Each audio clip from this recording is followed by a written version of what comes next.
ದೇವನಹಳ್ಳಿಯ ಅರದೇಶಹಳ್ಳಿ ವಿವಿಧೋದ್ದೇಶ ಪ್ರಾಥಮಿಕ ಗ್ರಾಮೀಣ ಕೃಷಿ ಸಹಕಾರ ಸಂಘದ 2024-25ನೇ ಸಾಲಿನ ವಾರ್ಷಿಕ ಮಹಾಸಭೆ ಅಧ್ಯಕ್ಷ ಚೇತನ್ ಕುಮಾರ್, ಉಪಾಧ್ಯಕ್ಷ ಬಸವರಾಜ್ ನೇತೃತ್ವದಲ್ಲಿ ನಡೆಸಲಾಯಿತು.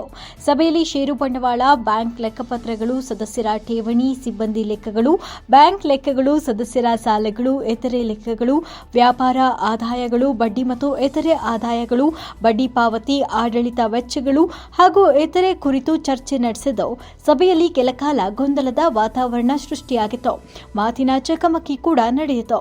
ಅಧ್ಯಕ್ಷರು, ಉಪಾಧ್ಯಕ್ಷರು, ವ್ಯವಸ್ಥಾಪಕರು ಹಾಗೂ ಸಾರ್ವಜನಿಕರು ಹಾಜರಿದ್ದರು. ಅರದೇಶನಹಳ್ಳಿ ವಿವಿಧೋದ್ದೇಶ ಪ್ರಾಥಮಿಕ ಗ್ರಾಮೀಣ ಕೃಷಿ ಸಹಕಾರ ಸಂಘದ ವಾರ್ಷಿಕ ಮಹಾಸಭೆ ಇವತ್ತು ನಮ್ಮ ಅರದೇಶನಹಳ್ಳಿ ನಮ್ಮ ಸಂಘದ ಆವರಣದಲ್ಲಿ ನಡೆದಿದೆ.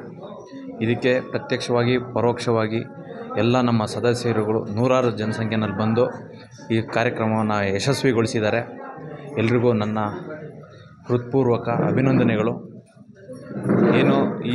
ಇವತ್ತು ನಡೆದಿರೋ ಚರ್ಚೆ ನಮ್ಮ ಸಂಸ್ಥೆಯ 1 ವರ್ಷದ ಅಭಿವೃದ್ಧಿ ಕಾರ್ಯಕ್ರಮಗಳಿಗೆ ದಿಕ್ಸೂಚಿ ಅಂತ ಹೇಳ್ಬೋದು.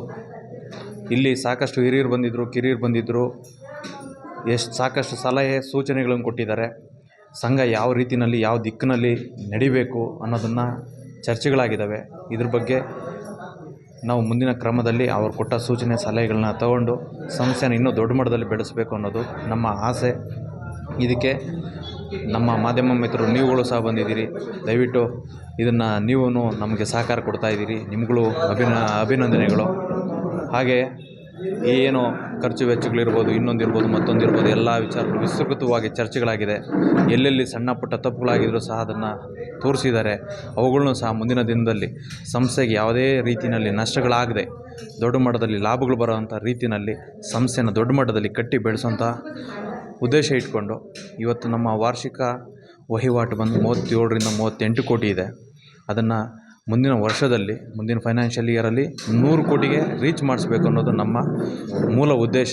ಯಾಕೆಂತಂದರೆ ಸಂಸ್ಥೆ ವಹಿವಾಟು ಜಾಸ್ತಿ ಆದಾಗ ಲಾಭಾಂಶ ಆಟೋಮೆಟಿಕ್ಕಾಗಿ ಜಾಸ್ತಿ ಆಗುತ್ತೆ ಅನ್ನೋದು ನಾನು ಕಂಡುಕೊಂಡಿರೋದು. ಹಂಗಾಗಿ ಇದನ್ನು ಮುಂದಿನ ದಿನಗಳಲ್ಲಿ ಆಗುತ್ತೆ. ಅದ್ರ ಬಗ್ಗೆ ನಾವು ಕಾರ್ಯಕ್ರಮಗಳನ್ನ ರೂಪಿಸ್ತಾ ಇದ್ದೀವಿ. ಎಲ್ಲರೂ ಬಂದು ಈ ಕಾರ್ಯಕ್ರಮವನ್ನು ಯಶಸ್ವಿಯಾಗಿ ನಡೆಸೋದಕ್ಕೆ ಎಲ್ಲರಿಗೂ ಮುನಿರಾಜು, ದೇವನಹಳ್ಳಿ. ಮೆಂಡು ನ್ಯೂಸ್ ನೆಟ್ವರ್ಕ್, ಸತ್ಯದ ಕನ್ನಡಿ.